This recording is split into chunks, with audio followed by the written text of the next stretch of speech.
RFI Convida.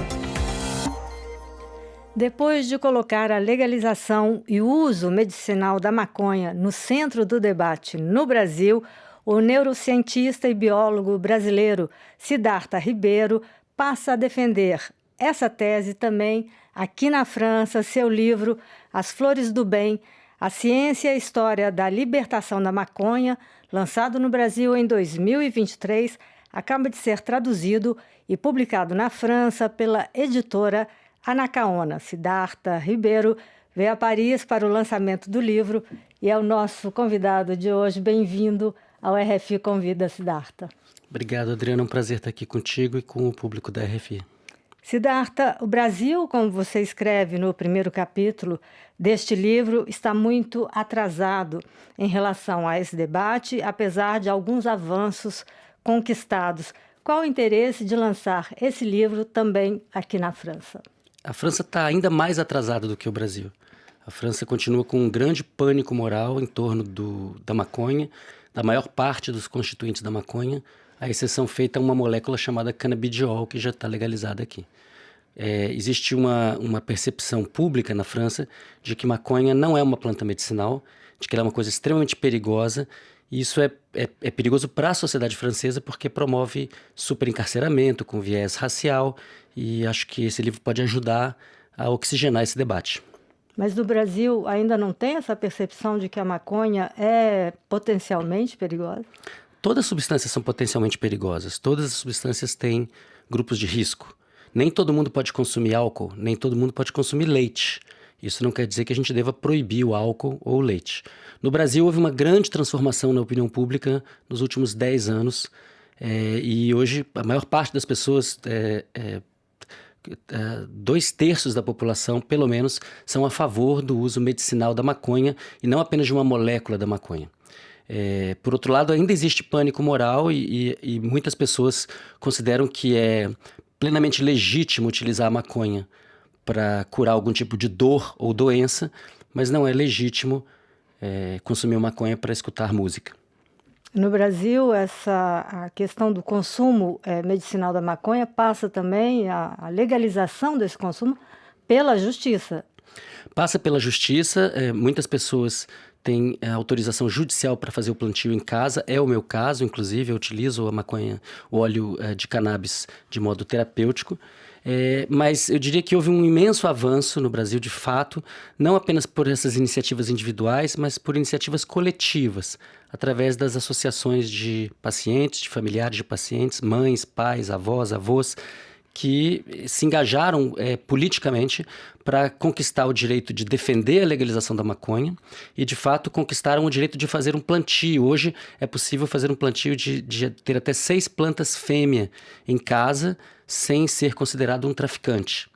E isso tem modificado bastante a percepção pública. São muitos programas de televisão em rede nacional mostrando os benefícios da maconha para epilepsia, para dores neuropáticas, para espasticidade, para espasmos e várias outras utilizações que vão se tornando mais populares, que tem a ver sobretudo com o envelhecimento.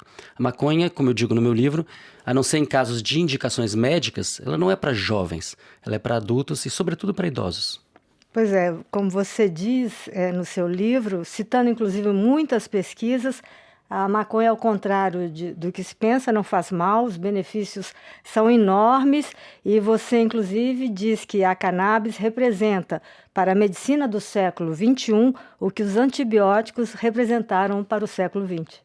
Essa é uma opinião que não é só minha, ela foi defendida por muitas pessoas ao longo do tempo, porque reconhecemos que a maconha possui múltiplas indicações, que é o caso da penicilina, e ao mesmo tempo é muito barata. A maconha é uma planta, ela pode estar do lado da carqueja, do boldo, do alecrim.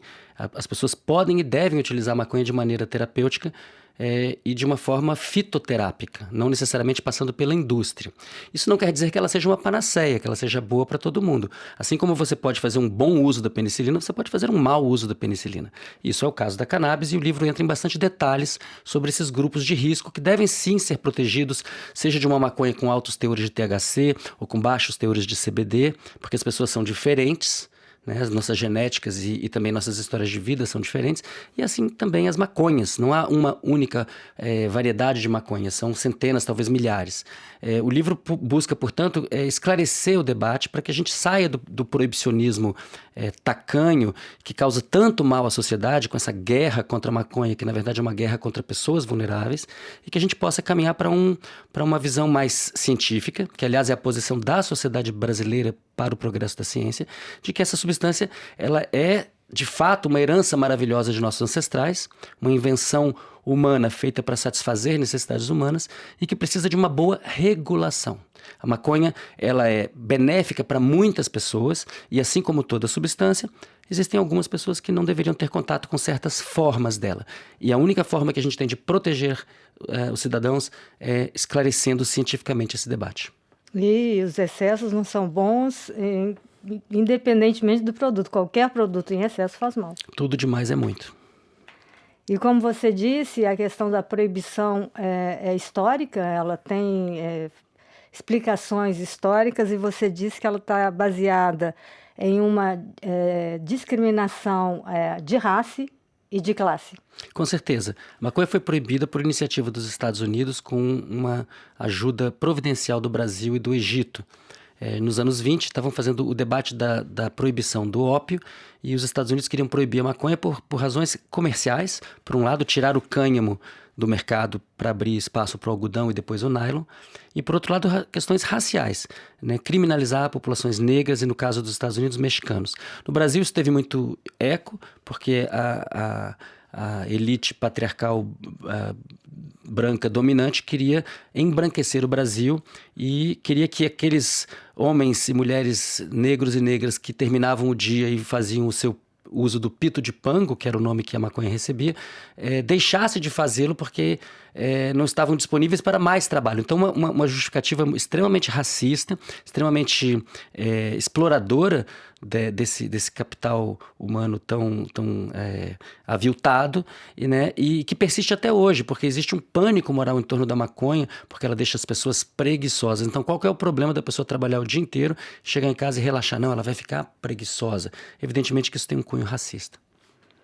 E qual seria, então, o ideal, Siddhartha Ribeiro? A legalização da maconha em todo o mundo, como já acontece em uma dezena de países, entre eles os Estados Unidos?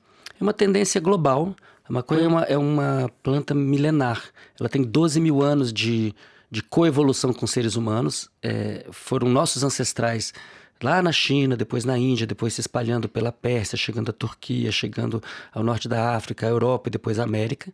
Foram esses ancestrais, ao longo de muitas gerações, que foram selecionando essas variedades, a ponto de haver maconhas que são muito boas para você realizar trabalho físico, outras para trabalho intelectual, outras para uma conexão espiritual, outras para o prazer erótico, outras para o descanso, para o sono de boa qualidade. Tudo isso é uma herança que foi jogada fora, que foi vilipendiada e que agora vem sendo resgatada. Não é à toa que Estados Unidos, Canadá, Uruguai, Portugal, Alemanha, Israel já transformaram suas legislações para incorporar novamente a maconha às suas farmacopeias.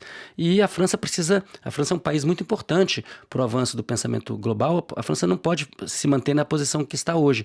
É um país que glorifica certas substâncias, por exemplo, o álcool, e ao mesmo tempo demoniza outras, como é o caso da cannabis. Mas há um risco que você, inclusive, faz, um alerta que você faz nesse livro, é que esse movimento pacifista e civil seja apropriado pela indústria, e isso dificultando o acesso à maconha e à produção doméstica da maconha. Essa é uma ótima questão, Adriana, porque os proibicionistas, menos informados, eles vão negar as propriedades medicinais da maconha, então gostam de compará-la com o veneno de certas víboras, serpentes venenosas, em que uma molécula é útil à medicina, mas o resto é muito perigoso. E a maconha, evidentemente, não é o veneno da jararaca. Mas existe uma outra vertente um pouco mais sofisticada que vai dizer, não, a maconha é como o césio ou o plutônio, substâncias radioativas que são muito úteis, mas que precisam ser extremamente controladas. Então cria um pânico moral e que vai justificar o quê? Que a cessão dos direitos de produção da maconha sejam apenas da indústria, da grande indústria, que vai poder arcar com os custos de ter paredes duplas e triplas, todo tipo de regime de segurança, código QR identificando cada planta, plena rastreabilidade, quando na verdade como eu disse antes, é uma planta que deveria estar do lado do alecrim, da carqueja, do boldo. Então, nada contra que a indústria produza fármacos à base de cannabis. Aliás, a França foi uma pioneira nisso no século XIX. Antes da França entrar em pânico com relação à maconha, ela vendeu maconha vinda do Marrocos para todo o planeta. Mas é preciso que a gente entenda que as pessoas têm que ter direito a outros tipos de relação com essa planta. Como é que uma planta medicinal de 12 mil anos não pode ser plantada em casa? Como é que eu não posso ter uma cooperativa, um clube, uma associação de pacientes que possa fazer isso sem lucro e entregar toda essa herança milenar nas mãos de apenas uns poucos bilionários? Isso não faz o menor sentido e não serve à saúde pública.